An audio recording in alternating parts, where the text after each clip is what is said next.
wabarakatuh. Perkenalkan, nama saya Faisa Rizky Harjanti. Saya dari Prodi Yaud kelas A dengan nomor NIM 20424038. Di sini saya akan membuat video yang menjelaskan tentang dalam kaitan dengan kesehatan, jelaskan satu bidang ajaran Islam yang sangat sesuai dengan ilmu kesehatan. Ini adalah soal UAS harmonisasi sains dan agama. Salah satu bidang ajaran Islam yang sangat sesuai dengan ilmu kesehatan itu saya mengambil konsep menjaga kebersihan dan kesehatan tubuh yang dapat ditemukan dalam berbagai ajaran dalam Al-Quran dan hadis. Islam mengajarkan umatnya untuk menjaga kebersihan tubuh, lingkungan, dan pola hidup sehat yang berhubungan erat dengan prinsip-prinsip dasar kesehatan modern. Ajaran ini juga tidak hanya mengarah pada aspek fisik, tetapi juga mencakup dimensi spiritual dan sosial yang mendukung kesehatan secara holistik. Yang pertama ada kebersihan sebagai sebagian dari iman.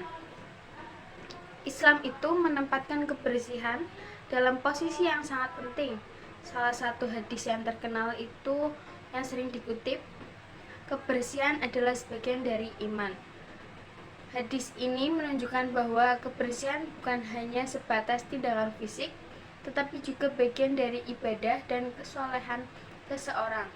Konsep ini sangat relevan dengan ilmu kesehatan karena kebersihan adalah salah satu pilar utama dalam pencegahan penyakit dan menjaga kesehatan.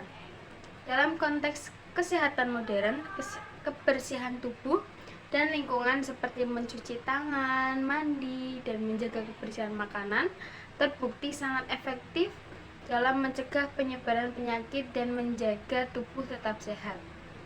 Yang kedua ada wudhu dan pembasuhan. Dalam ajaran Islam, wudhu adalah ritual yang dilakukan sebelum sholat, di mana seseorang mencuci sebagian anggota tubuh seperti tangan, wajah, dan kaki.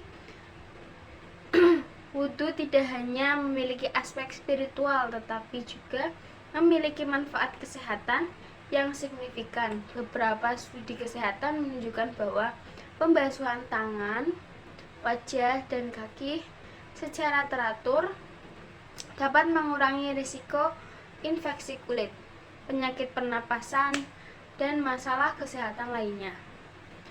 Pembasuhan ini juga dapat merangsang sirkulasi darah, meningkatkan kesegaran tubuh, dan memberikan rasa relaksasi. Selain itu, wudhu juga mengajarkan prinsip kebersihan yang menyeluruh, di mana setiap anggota tubuh yang tercemar harus dibersihkan. Dalam perspektif medis, menjaga kebersihan kulit dan bagian tubuh lainnya sangat berperan dalam mencegah penularan penyakit kulit dan infeksi. Yang ketiga ada makanan halal dan thayyib atau berkualitas baik.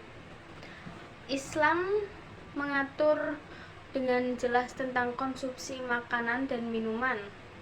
Konsep halal dan thayyib atau baik dan sehat dalam Al-Quran mengajarkan umat untuk memilih makanan yang tidak hanya diperbolehkan secara agama, tetapi juga yang bermanfaat dan sehat bagi tubuh.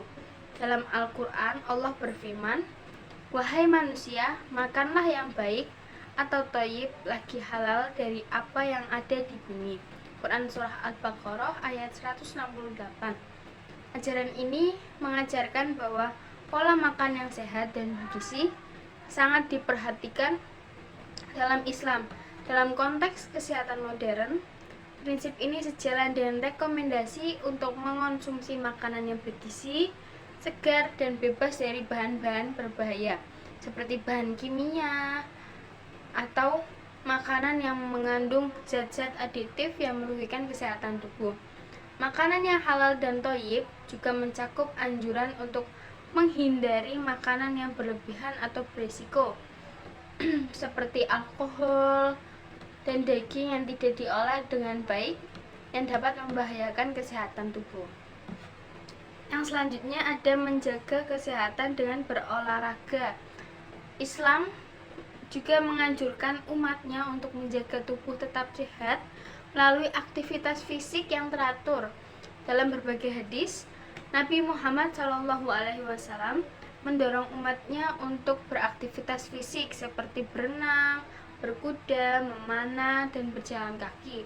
Misalnya, Nabi Muhammad SAW bersabda, "Ajarilah anak-anakmu berenang, memanah, dan berkuda." Olahraga dalam Islam bukan hanya dianjurkan untuk menjaga kebugaran tubuh, tetapi juga untuk memperkuat fisik sebagai bentuk persiapan untuk beribadah dan menjalani kehidupan sehari-hari. Ilmu kesehatan modern mengakui bahwa olahraga memiliki banyak manfaat, seperti meningkatkan fungsi jantung, meningkatkan metabolisme tubuh, mengurangi stres, dan memperbaiki kesehatan mental. Yang kelima ada higienis pribadi dan lingkungan. Selain kebersihan pribadi, Islam juga menekankan pentingnya kebersihan lingkungan. Dalam ajaran Islam, kita diajarkan untuk menjaga kebersihan rumah, tempat umum, dan lingkungan sekitar.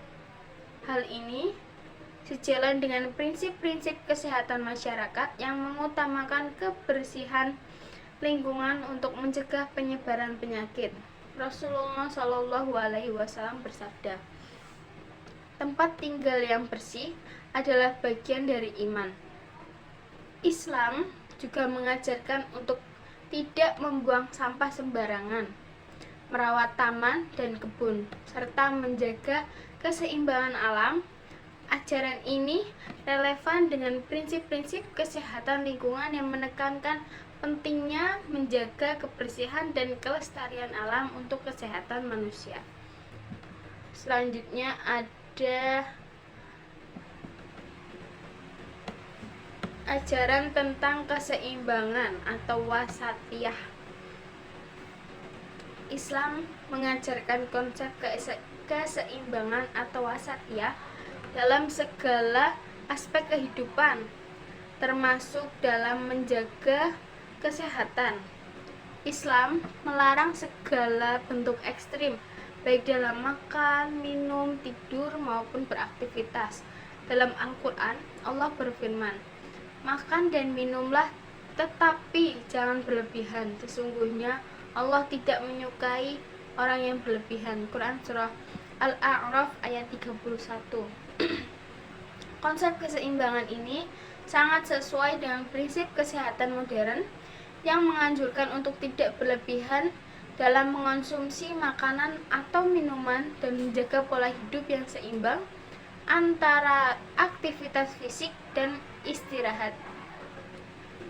Yang selanjutnya ada sunnah pengobatan dan ramuan herbal.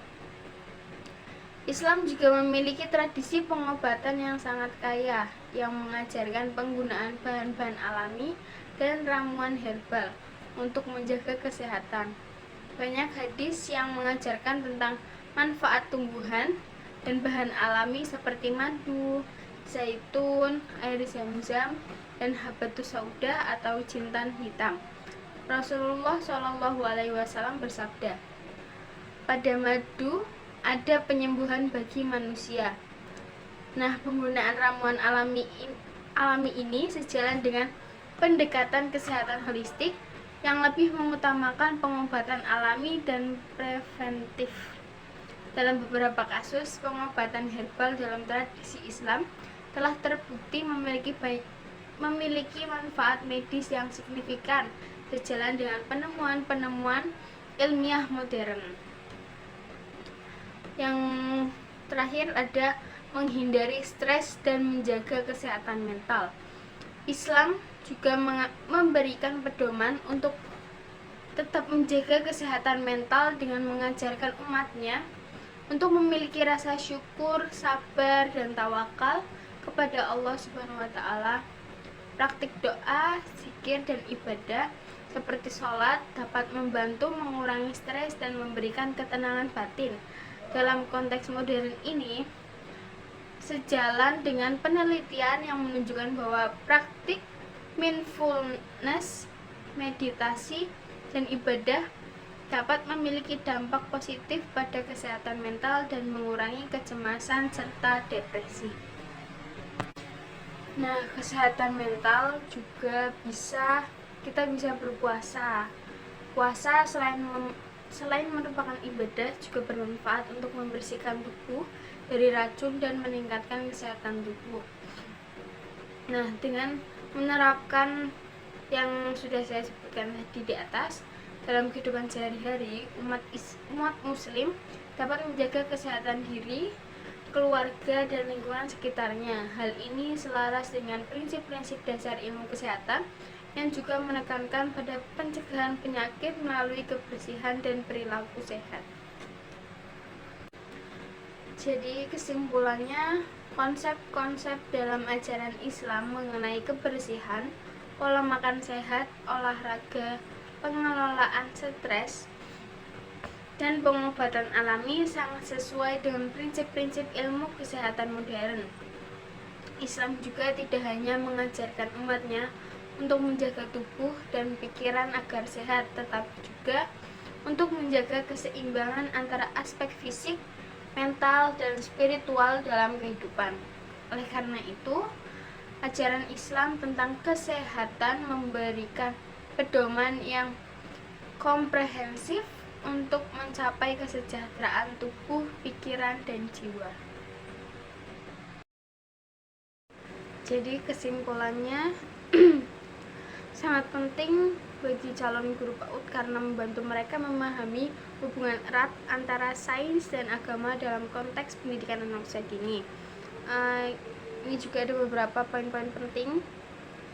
Yang pertama, memahami konsep dasar. Sains menekankan pada pemahaman dunia melalui observasi, eksperimen, dan penalaran logis. Terus juga ada agama, memberikan nilai moral, etika, dan spiritual yang melandasi kehidupan. Yang kedua, ada integrasi dalam pendidikan PAUD. Yang pertama, pengembangan kognitif. Sains membantu anak memahami dunia sekitar, sedangkan agama memberikan nilai moral untuk menuntun perilaku. Yang kedua, ada pengembangan sosial emosional. Agama mengajarkan nilai-nilai kasih sayang, toleransi, dan empati yang penting untuk interaksi sosial. Yang ketiga, ada pengembangan karakter.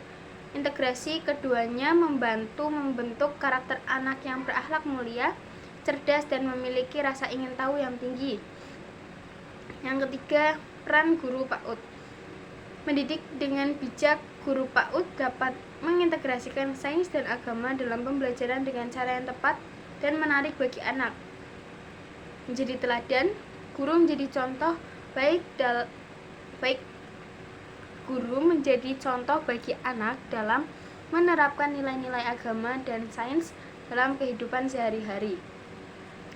Juga menumbuhkan keingintahuan. Guru juga dapat menciptakan suasana belajar yang merangsang anak untuk bertanya, bereksperimen, dan belajar tentang dunia. Yang keempat, ada manfaat untuk anak. Pemahaman yang holistik. Anak mendapatkan pemahaman yang holistik tentang dunia, baik dari sisi sains maupun agama. Perkembangan yang seimbang, anak berkembang secara seimbang, baik dari segi intelektual, moral, maupun spiritual. Juga membangun fondasi yang kuat. Integrasi sains dan agama sejak dini membangun fondasi yang kuat untuk perkembangan anak di masa depan.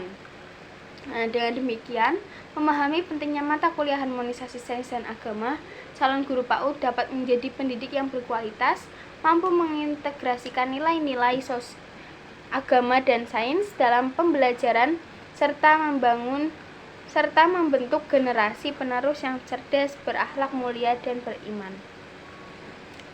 Mungkin sekian dari saya, kurang lebihnya saya mohon maaf bila ada salah kata. Allahumma muwaffiq ila aqwamit thoriq. Wassalamualaikum warahmatullahi wabarakatuh.